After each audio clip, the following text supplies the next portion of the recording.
be in sync together? I'm just mostly looking look at you. Okay. Do you see them in both cameras? My hands. I can't really tell. Let me check. Your hands are in both, yes. Okay, so Michael's interview, July 16th, 2016. Oh my gosh. I apologize. We begin with a bang. I was born in Salt Lake City, Utah, January 18th, 1941. I'm 75 years old now. I feel very good for 75. I think I'm about as healthy as anybody at 75 years old. I don't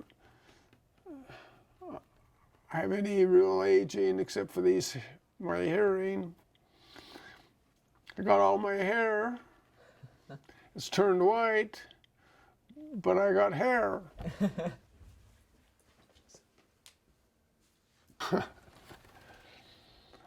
I have good memories of my childhood. It's just, we were raised in a very happy family, and doing things with my family, those are good things. Playing with my brothers and sisters, playing with friends. I had very good friends. And just doing things. I have nothing but good memories from my childhood. I could get specific, but there's just so many experiences. Vacations, doing things with him, going skiing with my dad and going golfing with my dad,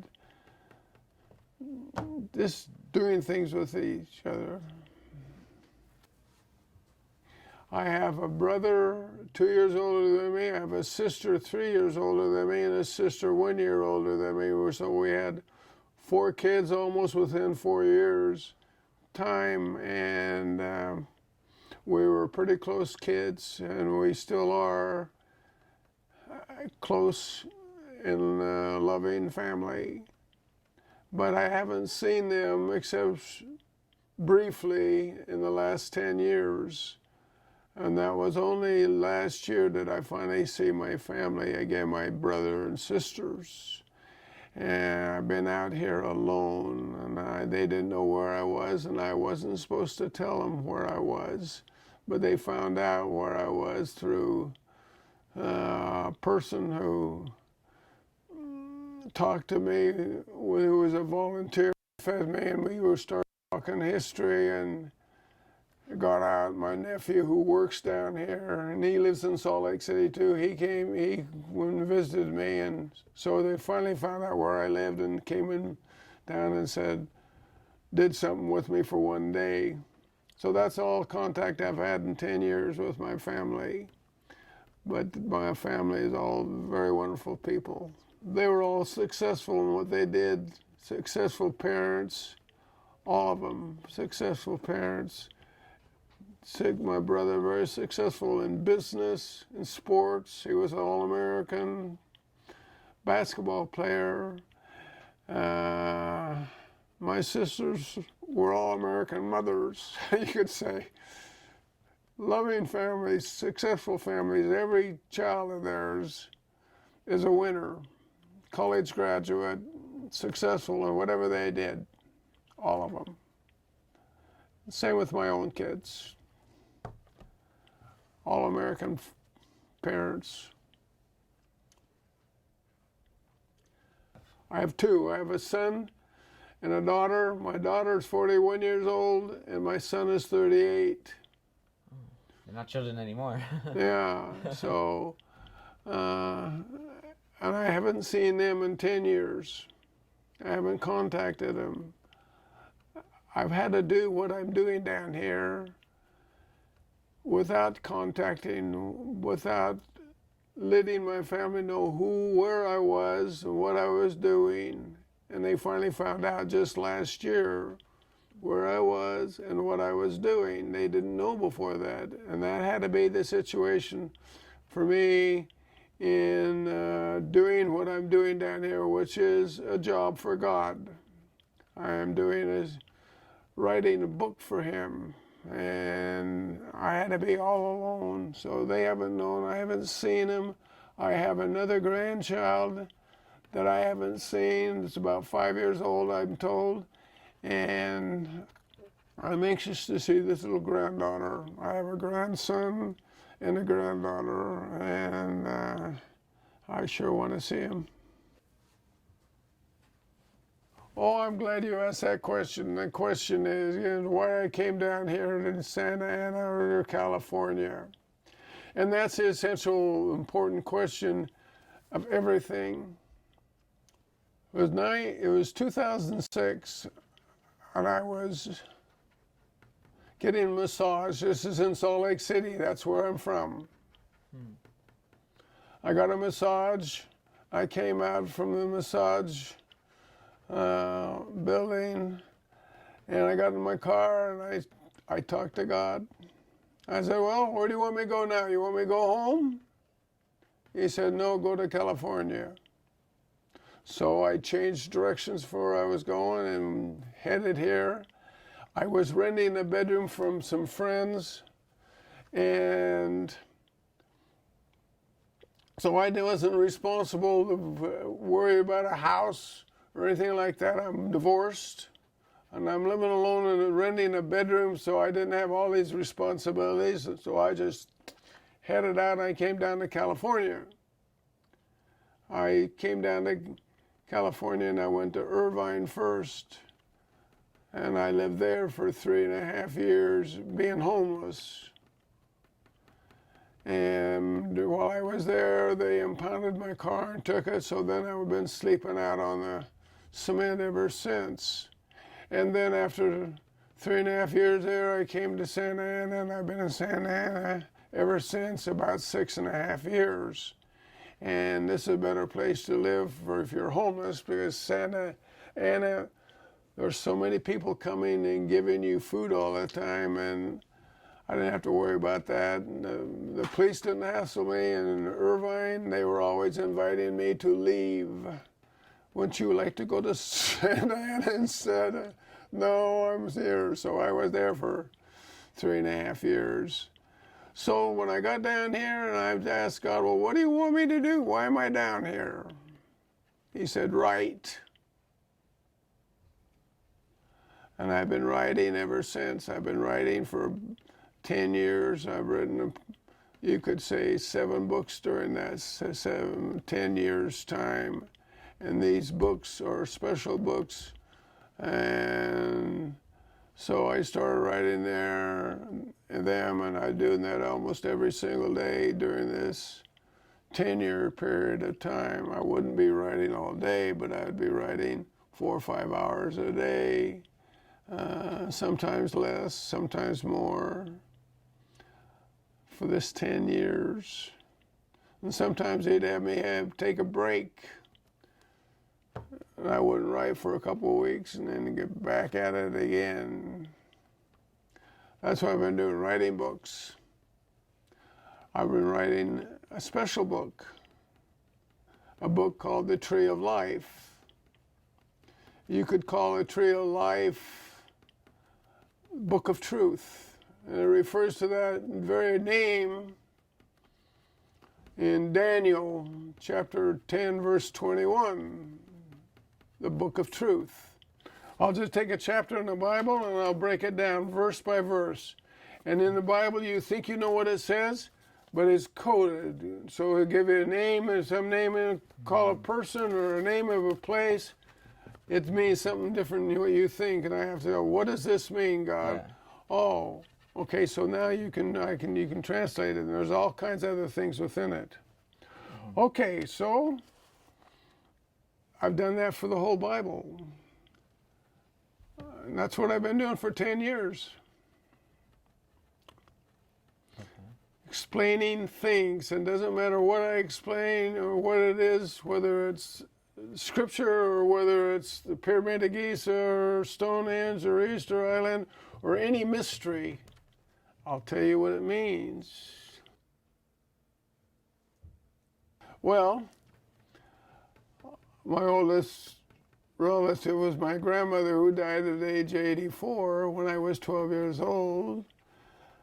And I used to think she's so old, but here I am just 9 years from where she was. But my dad died at 89. And I'm not going to die. I'm going to resurrect. That's my job. If you pay attention to me, you won't die either. But you need to pay attention to me and what I tell you right now. I want to tell you these things, and when this stuff comes forth, you do it. Don't think it's not important. It is.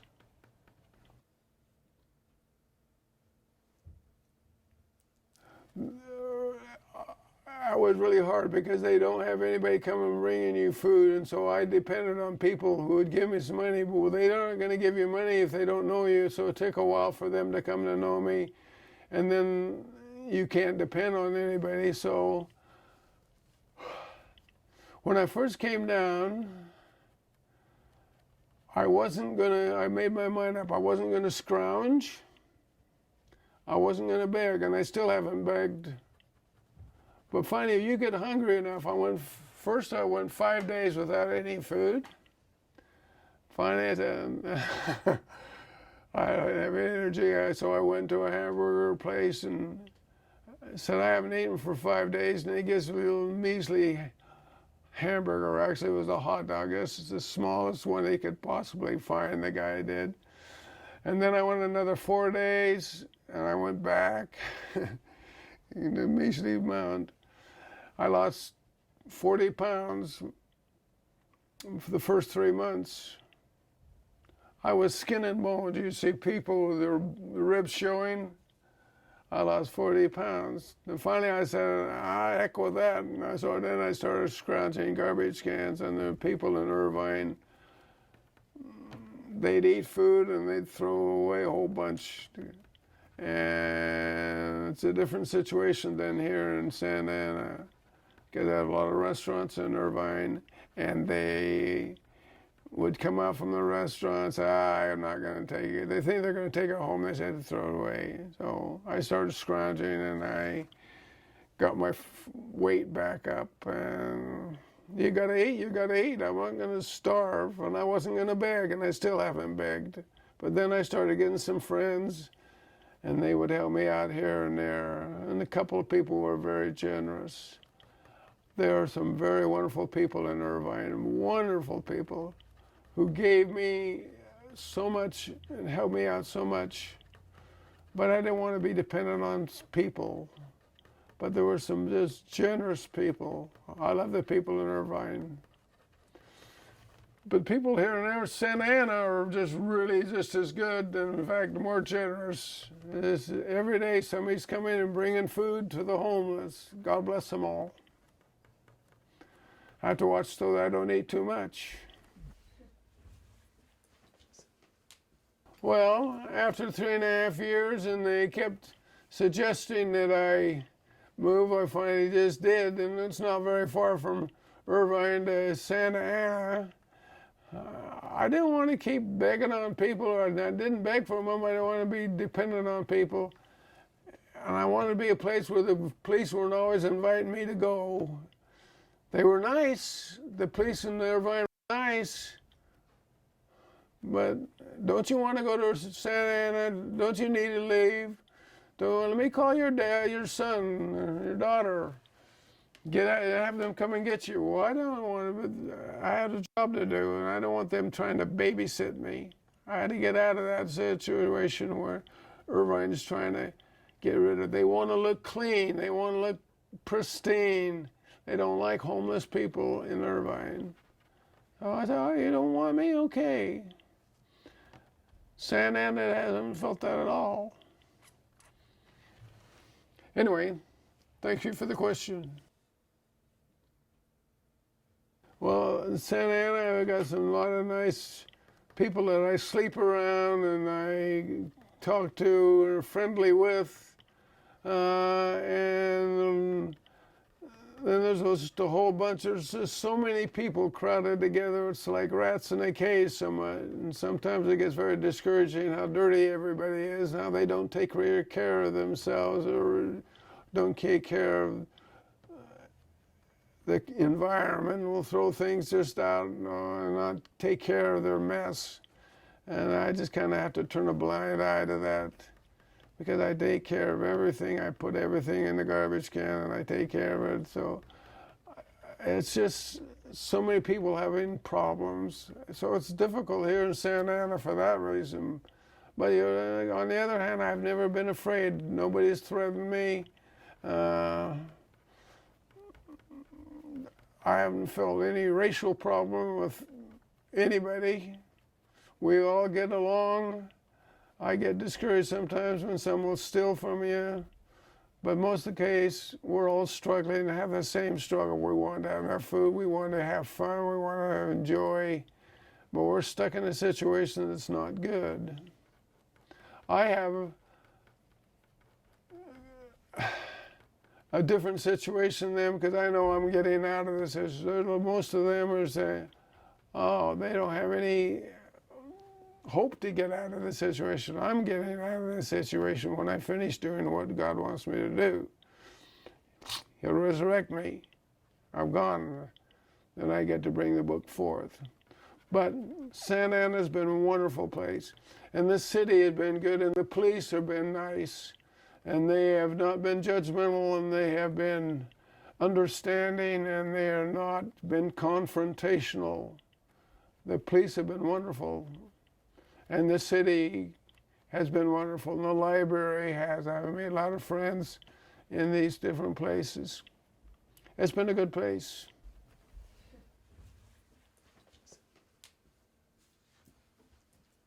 Oh, this has been a very hard experience. I had to come down here and be homeless, and it's not fun being homeless.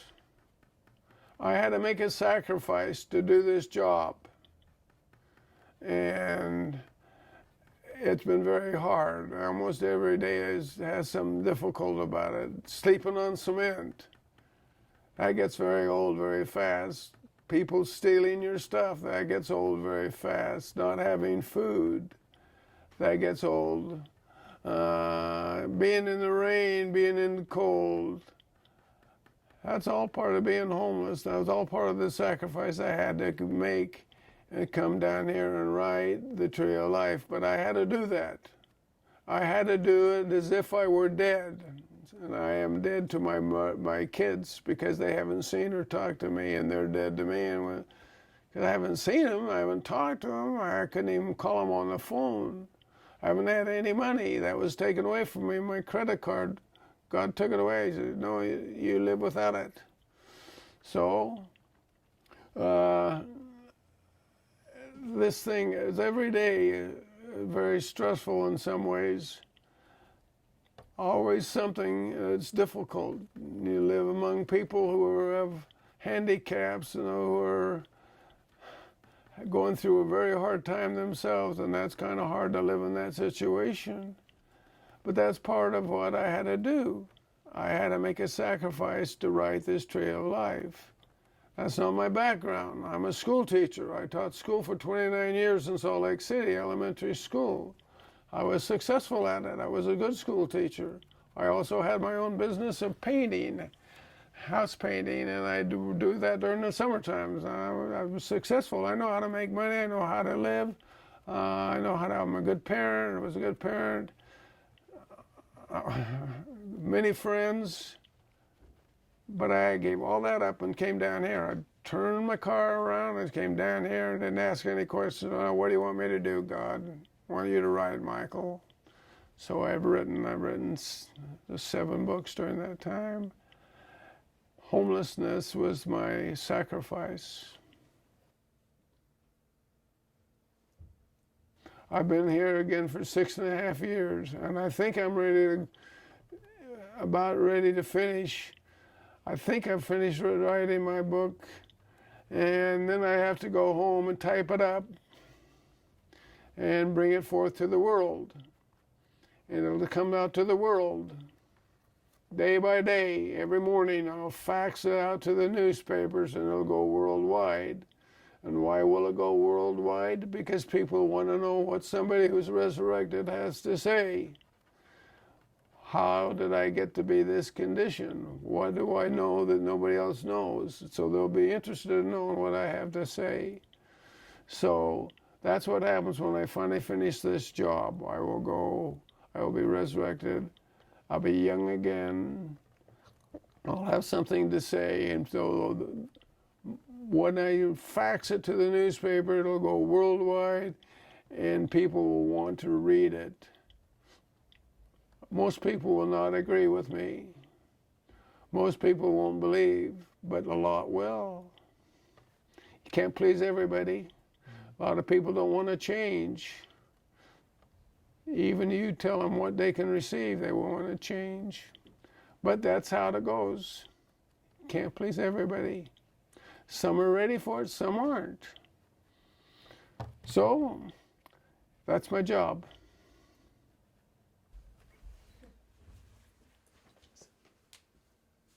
Well, now I have my family that I grew up with, and I have my own kids, and my kids are just going along just fine on their own, and I haven't worried about them, and that was good. They were adults when I left, and I am looking forward to seeing them, and nothing would make me happier than to embrace my son and my daughter and my grandkids and do something with them.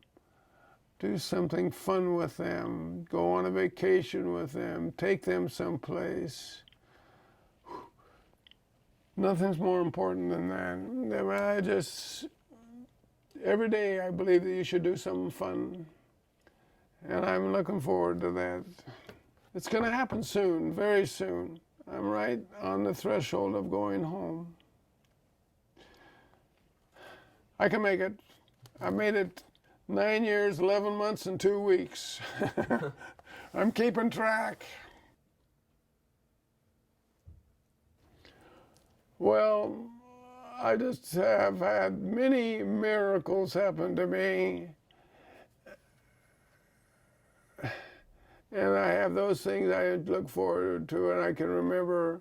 And I'm not going to tell you what they were, but many miracles where things worked out exactly as they're supposed to. I got food right when I was supposed to. Somebody gave me some money so I could do it. I could get a shower and get clean.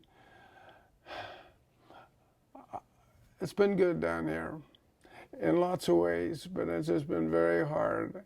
Every day God makes something hard for me because I had to go through difficulties as part of my mission. Not only do I have a mission of writing, I have a mission called creations. Everything has to be created first spiritually before it actually happens, and so I have to experience it's a metaphor. Oh, this is like this is going to be, so I know exactly what's going to happen in the future, and I have to create the situation, and I have to recognize it. So that's been part of the thing. So I've had sicknesses, I've had sciatic nerve a couple times. It lasts for about 4 months, 5, and then instantly I was better. But I had to go through, and the metaphor was the world is crippled. Metaphorically, they're crippled because they don't have the truth. And they're actually just like I am, and they're all in pain because they don't have the truth. And so I had to have this sciatic nerve, and I could hardly walk very fast. As a creation, and I've done this over and over again in different areas. That's all part of the job. I have not. I've just been down there, these main 2 cities. I was in Bellflower for a couple of weeks to start with before I got to Irvine. But it's just been right down here in Southern California. It's a good place to live homeless because it's not too cold in the wintertime. If I were somewhere else and homeless, it'd be very difficult to live in a colder climate. So, thank goodness for Southern California and its warmth. He'll all of a sudden say, "Time to go, Michael." I'm going to be It's like that, and then I will be changed. I will be resurrected, and I'll probably be back in Salt Lake, and I'll have to write these things that I've written longhand. I have approximately 4 of these bags totally full of what my writing are in storage.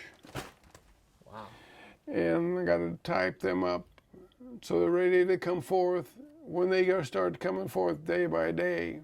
But first of all, I'm just going to let everybody see what a resurrected person is like, so they'll want to pay attention. Oh, I want to read what you have to say now. If I just came forth with what I have something really good, world. I have the truth here. This will resurrect you. But if I'm resurrected myself, when I give an example, this is how you get to be, and here are the powers you get to have when you're resurrected. Oh, I want that. I'm willing to sacrifice and change my life to have that. So, I'm going to be advertising myself. I will have powers and gifts. But that's what you get when you're resurrected. You have powers and gifts. Health, perfect everything. Anyway, I don't know when I'm going to finish. I know it's very, very close. Wow, I keep crossing my fingers that maybe today's the day. Yeah. He keeps telling me, you're going soon. What does soon mean? I'm like a horse with a carrot. You put the carrot out in front of me. Well, Michael, when you're resurrected, you're going to be able to do this and do that. Oh, I can never get this carrot. But that's how God has been treating me. I got this job to do, and I didn't know when I came down 10 years ago that I had this long to do it. I might have said, forget that, I don't want to do that. I got to give up all these things. Anyway, I'm looking forward to going home. I'm going to golf first. I was on the golf team in high school. I'm going to go skiing when I can because I love skiing. I'm going to go hiking, exploring. I got a lot of things I want to do, but I got this main job. We got to educate the whole world how to live their life so they can be resurrected. That's what it's all about. This is the truth, not everything else you had before you were fooled on. Now I'm going to give you the truth. This experience I've had has been wonderful to have and finally get through with. It's like something bad you go through, and you finally get all through with it, you say, well, I'm glad I went through it. It's like a mother, a woman who has a child, and she has all this pain, it hurts.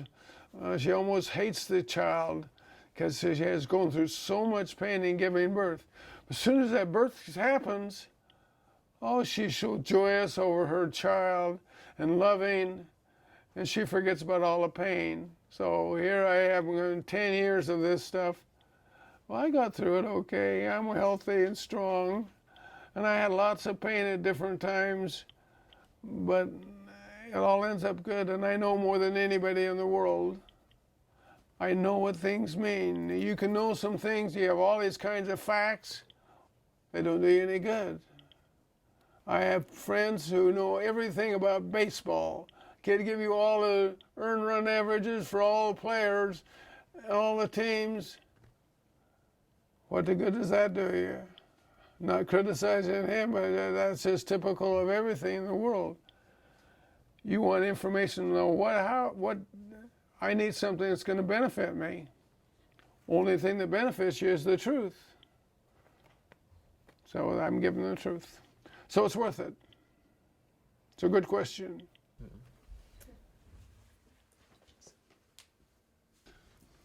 Well, I saw my brother and my sisters last year in the summertime, and in 9 or 10 years, I've only done one day of fun. My brother and his family went to the beach, and it took me to the beach. So I had one day of fun in 10 years' time, and so that's been a sacrifice too. I've been as if I were dead, and you are dead unless you start doing things that are joyous, doing things that are fun for you. So they came down, and come on, Michael, we're going to the beach. So I was at the beach all day long, and then they took me to dinner. But they wanted me to go home. They don't believe the job that I have is what I'm telling you. But they let me be. They honored me and respected me. Well, if that's what you think you have to do, okay. But we'd like to take you home. No, I'm not going to go home till I do this job. But I had a wonderful day on the beach. One day in 10 years where I had some fun. That's my sacrifice. One day in 10 years, I get to see my family. My sacrifice. I've been as if I were dead. And you are dead if you don't do things that are joyous every day. Do something fun every day. Every day. Yeah. You're right. Okay? Yeah. Thank you very much for this opportunity. Well, thank you for asking me to do this. Yeah, we appreciate everything you've told us. I appreciate the opportunity. God bless you. Thank you. God bless you too. Okay, that concludes the interview.